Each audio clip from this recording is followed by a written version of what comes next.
हर परिस्थिति से हमें कौन बाहर निकाल सकता है? अनुभव। अनुभव बहुत काम करता है। इसलिए जीवन में अनुभव कैसे आएगा? जब आप ज़्यादा से ज़्यादा पढ़ेंगे, ज़्यादा से ज़्यादा चलेंगे, है ना, ज़्यादा से ज़्यादा अच्छी संगति करेंगे, आपके जीवन में संकट आएंगे, कष्ट। अच्छा बताओ, आपके जीवन में मुसीबत क्यों आती है? संकट क्यों आता है? संकट इसलिए आता है कि आप और स्ट्रांग हो जाएं, मजबूत हो जाएं। कोई कॉलेज, कोई यूनिवर्सिटी शायद आपको वो ना सिखा पाए जो मुसीबतें सिखाती हैं। हमें मुसीबत जितना हमारे जीवन में आया हुआ कष्ट, संकट, जब आप कभी संकट से गुजरते हैं तो आपको पता लग जाता है कितने लोग अपने हैं, कितने लोग अपने होकर भी गैर हैं। ये तभी पता चलेगा जब संकट आएगा। तो संकट, मुसीबतें आना भी जरूरी होती है। जब मुसीबत आती है तो व्यक्ति पता कर लेता है कौन अपना है, कौन पराया। आंखें तब खुलती हैं। इसलिए कष्ट आना भी, संकट आना भी जरूरी है। सीखते चलिए आप और स्ट्रांग होते चलेंगे, मजबूत होते चलेंगे। आपकी क्षमता, लोहे को गर्म किया जाता है, जब लाल हो जाता है ना तो उसे तुरंत पानी में डाला जाता है। बताओ क्यों? क्यों? जो लोहार भाई होते हैं, कभी आपने लोहार के पास बैठ के देखा हो, कुल्हाड़ी बनाता है, वो फावड़ा जो भी बनाता है लोहे का, वो गरम करता है, 2-4 हथौड़ा मारा, फिर पानी में डाल देता है, फिर भट्टी में डालता है, फिर गरम करता, फिर मारता, फिर पानी में डालता है, फिर भट्टी में। जब भट्टी में डालना था तो पानी में काहे डाल रहा है? इसका कारण साइंटिफिक रीजन है। बताओ क्या? इस साइंस को जानते हैं आप लोग? क्या है बताओ? गरम लोहे को पानी में डालने से लोहा और मजबूत होता है।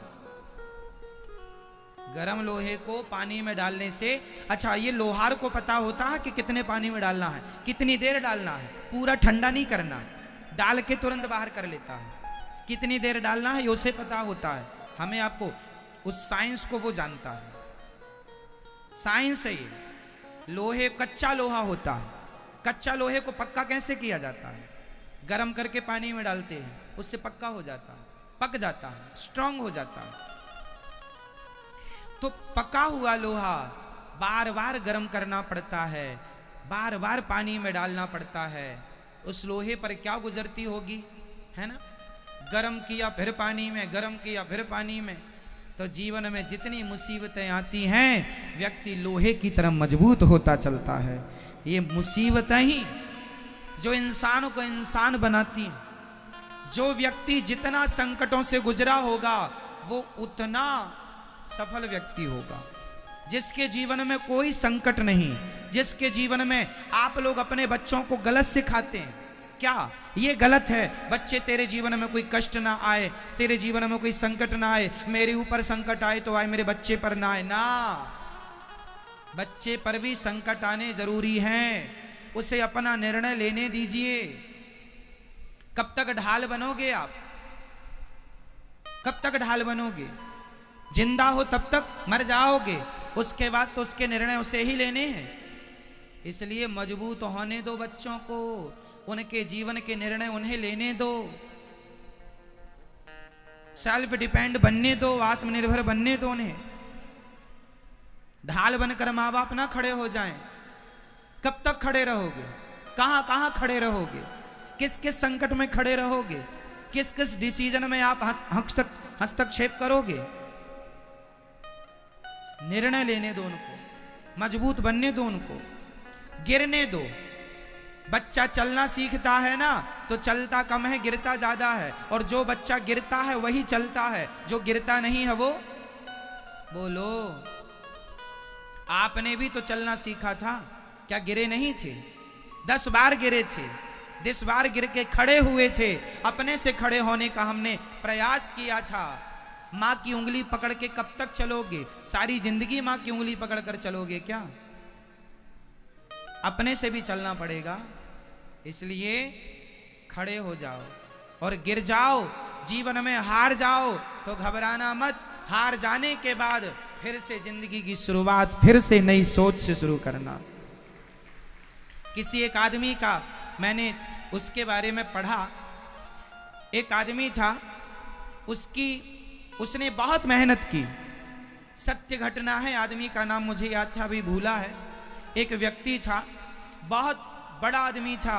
ये समझो कि उसके हजारों करोड़ का टर्नओवर था, हजारों करोड़ों की उसकी बड़ी बड़ी फैक्ट्रियां थी, ना जाने क्या क्या काम था। अचानक उसकी फैक्ट्री में आग लग गई। उसकी सारी जिंदगी की फैक्ट्री, कमाई, मेहनत, वो फैक्ट्री ही थी, वहां से ही वो सफल था। उस फैक्ट्री में आग लग गई। जब आग लगी तो उस आदमी ने अपनी पत्नी को फोन लगाया, कहाँ हो? घर पर हूं, फैक्ट्री आ जाओ। पत्नी फैक्ट्री आई। पत्नी के तो होश उड़ गए, फैक्ट्री जल रही थी, पर उसका पति मुस्कुरा रहा था। और मुस्कुराते हुए उसने अपनी पत्नी से कहा, ऐसी आग कभी देखी है? उसकी पत्नी को लगा कहीं मेरे पति पागल तो नहीं हो गए, क्योंकि इतना बड़ा धक्का लग जाना कि सारी जिंदगी की कमाई जल जाए। उसको लगा कहीं मेरे पति डिप्रेशन में तो नहीं चले गए, पागल तो नहीं हो। कह रहे हैं ऐसी आग कभी देखी है? ऐसी कौन बातें करता है भाई? पत्नी ने पति को हिलाया, आप ठीक हैं? ये अपनी फैक्ट्री है, जल रही है। पति ने कहा, पगली पता है अपनी फैक्ट्री है, आग लग गई है, जल रही है, पर देख इस आग का भी आनंद ले। पत्नी को समझ ना पाई। पत्नी ने पूछा, आप कहना क्या चाहते हैं? बोले सुबह बताऊंगा। रात हुई, सो गए दोनों। सवेरा हुआ, पति उसको समझाया, यदि मैं रोऊंगा तो क्या रोने से आग बुझ जाएगी? मैं डिप्रेशन में चला जाऊंगा तो क्या डिप्रेशन में जाने से मेरी आग बुझ जाएगी? मैं चिल्लाऊं, चीखूं, छाती पीटूं, हे भगवान मैं बर्बाद हो गया, कोसूं भगवान को, गालियां दूं भगवान को, तो क्या इससे मेरी फैक्ट्री फिर से वापस आ जाएगी? कुछ नहीं होना। इसलिए उसने कुछ नहीं उत्तर दिया। सवेरा हुआ, रोज की तरह फिर तैयार हुआ, फिर गया। पत्नी ने कहा, अब कहाँ जा रहे हैं? अब तो फैक्ट्री रही ही नहीं। उसने कहा, पगली 20 साल पहले फैक्ट्री खड़ी की थी, अब मैं फिर उस 20 साल पीछे जा रहा हूं। फिर मैं पहले दिन से शुरुआत करूंगा। 20 साल बाद फिर तुझे यूं की यूं फैक्ट्री दिखाई पड़ेगी। इसे कहते हैं पॉजिटिविटी, इसे कहते हैं सकारात्मकता। कि जीवन में कितनी भी मुसीबतें आए, कितना भी व्यक्ति असफल हो, लेकिन फिर भी वो सफल होने की जिद ना छोड़े, हार ना माने, वो सफल होके रहेगा।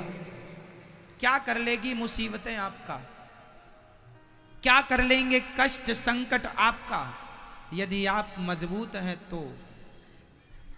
टूटना बाहर से नहीं होता साहब, टूटना भीतर से होता है। जो यहां से टूट गया वो सब जगह से टूट गया, और जो यहां से मजबूत है तो बाहर सब टूटा पड़ा हो वो फिर जोड़ लेगा, यदि अंदर स्ट्रांग है तो, यहां से तैयार है तो। इसलिए कितना भी संकट, भगवान ना करे आपके जीवन में कोई संकट आए, लेकिन आए तो हिम्मत ना हारिएगा और राम ना बिसारिएगा, भगवान को याद रखिएगा। वो कल भी आपके साथ थे, आज भी आपके साथ हैं, और गोविंद कल भी आपके साथ रहेंगे। मुसीबतें इसलिए आती हैं कि भगवान भी अपने भक्तों को देखते हैं। देखूं तो मुसीबत में इसका मुंह कैसा होता है, देखूं तो कि संकट में ये दिखता कैसा है। कई बार पति अपनी पत्नी को चिढ़ाता है, उसे गुस्सा दिलाता है, अरे तुम में क्या है, तुमसे अच्छी तो बगल वाली है। ये चिढ़ाता क्यों है?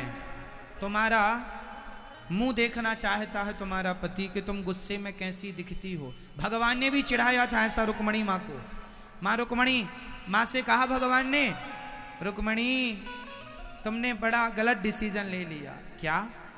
आपने हमसे विवाह कर लिया, आपका विवाह तो शिशुपाल के साथ तय था, उनसे कर लेती, हम में क्या रखा। ये बात भगवान ने भी कही थी। एक हर पति अपनी पत्नी को कई बार ये मजाक मजाक में कहता है, तो कहता है इसलिए नहीं कि वो किसी और को चाहता है, इसलिए कहता है कि तुम सदा मुस्कुराती रहती हो, मुस्कुराता हुआ चेहरा तो देखा है, शायद उसकी इच्छा है कि वो तुम्हारा गुस्से वाला चेहरा भी देखे। शायद भगवान भी अपने भक्तों को थोड़ा तकलीफ इसलिए देते हैं कि मैं भक्तों का गुस्सा वाला चेहरा तो देखूं, कि मेरा भगत गुस्से में दिखता कैसा है, मेरा भगत गुस्से में दिखता कैसा है। इसलिए भगवान जीवन में कभी कभी विपत्ति देते हैं, इसलिए आपको उन विपत्तियों से घबराना नहीं चाहिए।